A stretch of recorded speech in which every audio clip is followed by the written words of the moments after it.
E o senhor acredita que tudo isso que nós falamos aqui, transespécie, drogas, que houve a liberação das drogas, tirar o feto, todos esses assuntos estão dentro de uma agenda globalista? Isso já está sendo... Não é algo que está acontecendo, é algo planejado de fato? Sim, você vê que o Emmanuel Macron na França, ele colocou na Constituição francesa o tirar o feto. Então, assim, quando você fala sobre isso, Estados Unidos, existem estados contra, mas aí vem a Suprema Corte, vem o Senado, vem... Por quê? Porque existe um sistema. E outra coisa, não era mais fácil, em vez de você ficar batendo em cima, que você pode tirar. Hoje você tem anticoncepcional, você tem preservativo, políticas de prevenção. Não existe. Porque eles não querem que previna, eles querem que tire.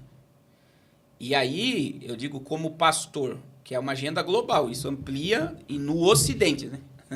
No Ocidente, e como a China detém a questão do controle da natalidade, né? Então, não pode ter uma quantidade de filhos. Até agora, eles liberaram ter mais um, era um só. Então, veja, não podia ter. Então, se engravidasse, o que fazia? Tirava. Só que, vamos lá, eu não sei se você já tratou mulheres que tiraram fetos. O abalo psicológico é terrível, Acabou. né? A mulher acaba. Tem mulheres que acabam. Tem mulheres que até hoje, por ter tirado, ela fica passando a mão na barriga. Como que se tivesse um ser ali dentro sendo gerado. Então, é uma vida. E a vida não é, depois dos 6 meses, a vida ela é concebida no ato que o esperma chega no óvulo. Acabou. É a vida. O feto está ali, né? Sim, já é uma vida. Já tem coração batendo. Já está se desenvolvendo uma vida. Então, você vê. E aí, psicologicamente, essa agenda mundial, para quem que está sendo oferecido todo esse sangue? Moloque. Então, existe uma divindade sendo cultuada por isso, que é desde o Antigo Testamento. Que os pais iam lá, né? Porque Moloque tinha a barriga que era uma fornalha, e eles iam lá e ofereciam os seus filhos a ele. Então, veja, ela é algo que trai o quê? Traz o quê? A ira de Deus. A amplitude disso é o Apocalipse. É porque quem deu a vida é Deus e só ele tem o direito de tirar, né? Ou seja, os homens estão se fazendo de Deus quando... Sim. E a questão da liberação de droga é mundial. Por exemplo, ontem teve lá o pseudo, que lá foi só um teatro, na Bolívia, de um golpe de Estado que ia tirar o líder do exército queria tirar o presidente. Na Bolívia, o plantio e a venda da coca é liberado pelo governo. Então, existem agricultores na Bolívia de cocaína. O senhor que esteve lá, e como é que é essa sociedade lá? Concernente ao uso dessas substâncias. Então, porque na Bolívia é normal a pessoa... Tudo tem coca, né? A pessoa mastiga coca, a pessoa toma coca com tererê. Lá é um absurdo. Como na Colômbia e no Peru.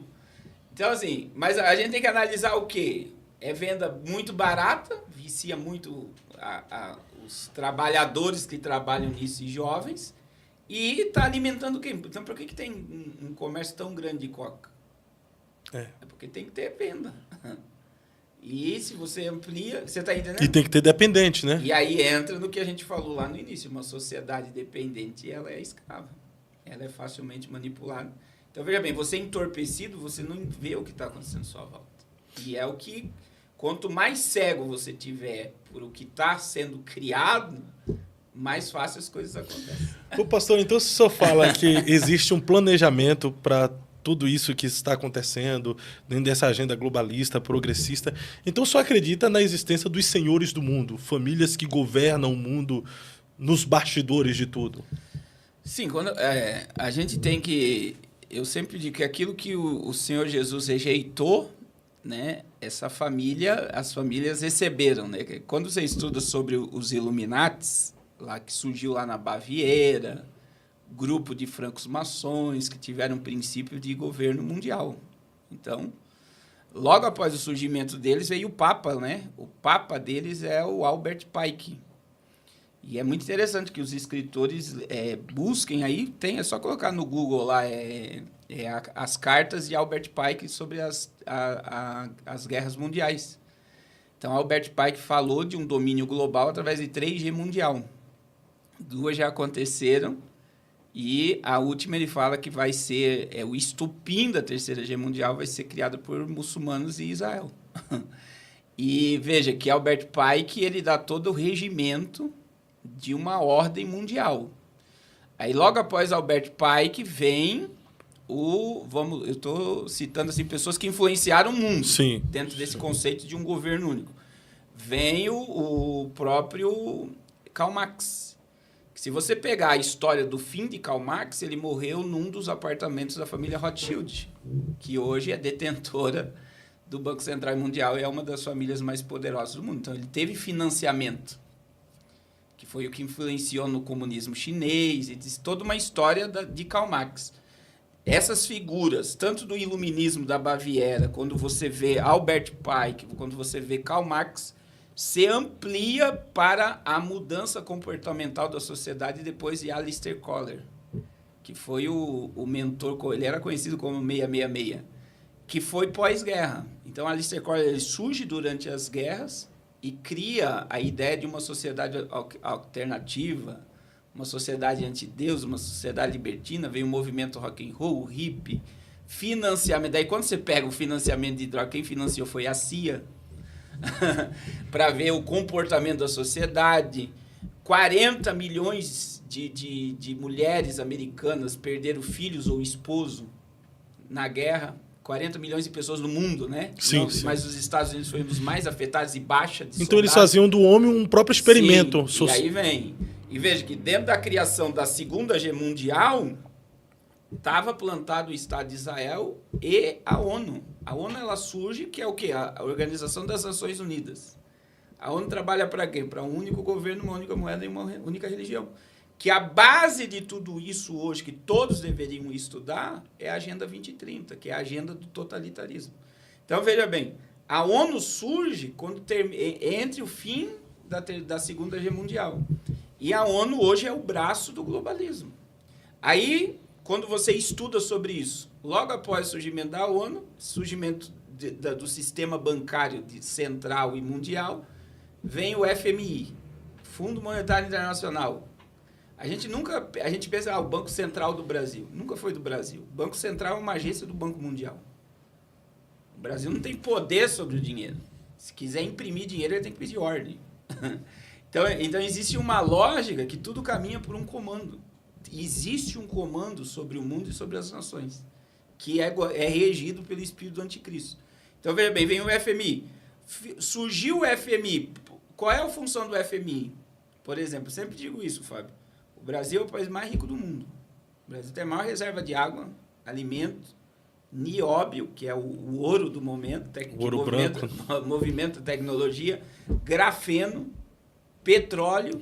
E só uma ressalva, né? Esse nióbio está na Amazônia, por isso o interesse internacional, né? Entrar lá. Por isso o interesse internacional da Amazônia. Né? E aí, quando você olha, por que o Brasil é uma colônia?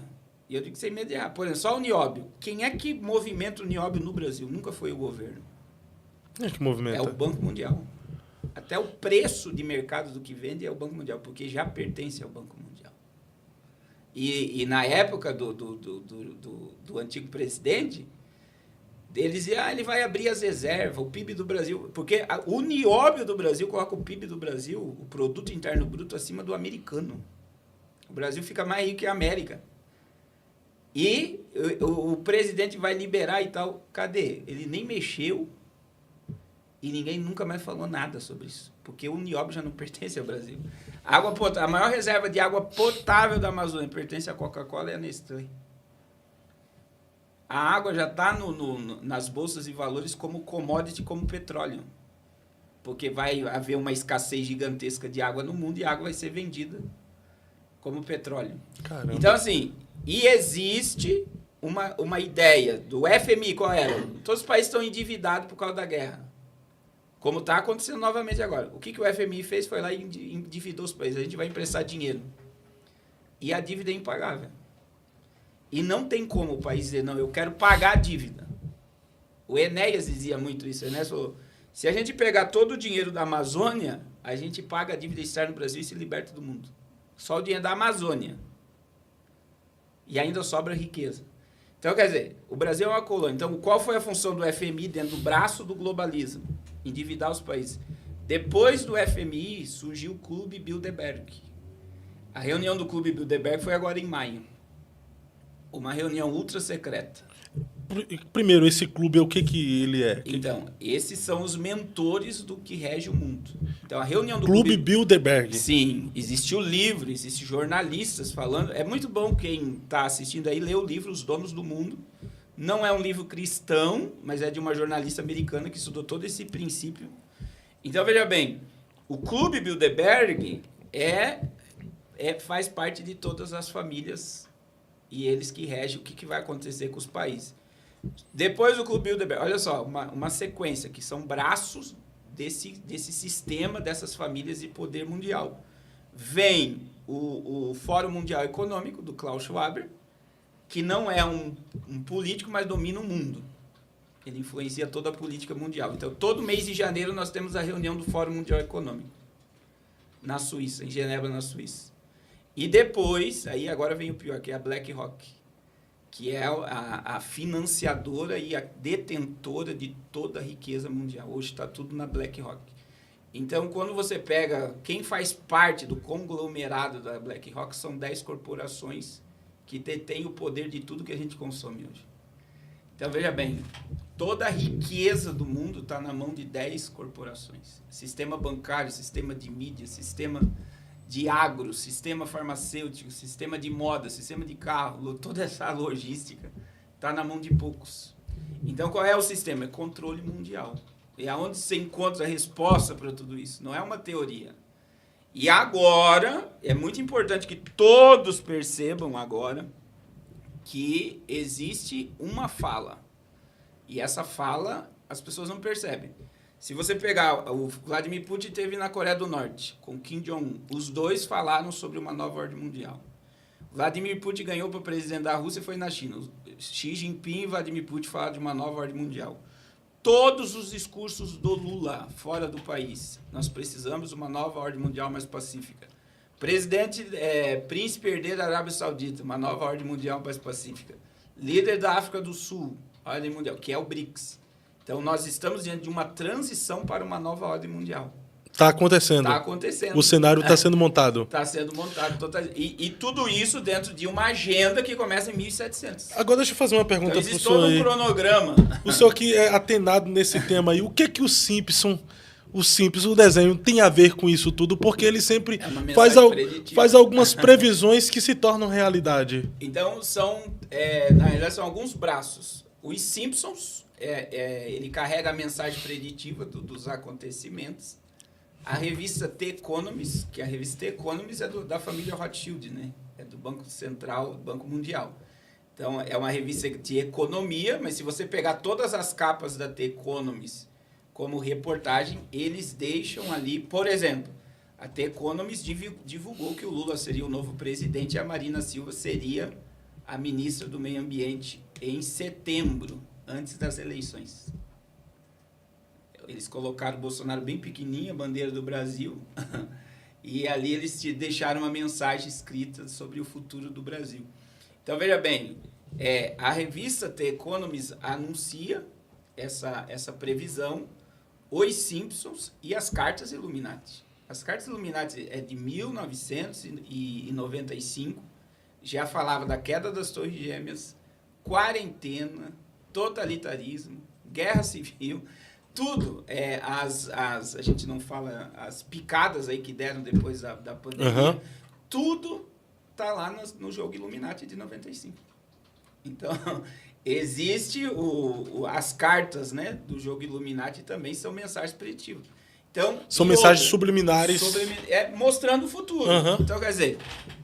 e aí entra duas questões hoje que combatem isso, né?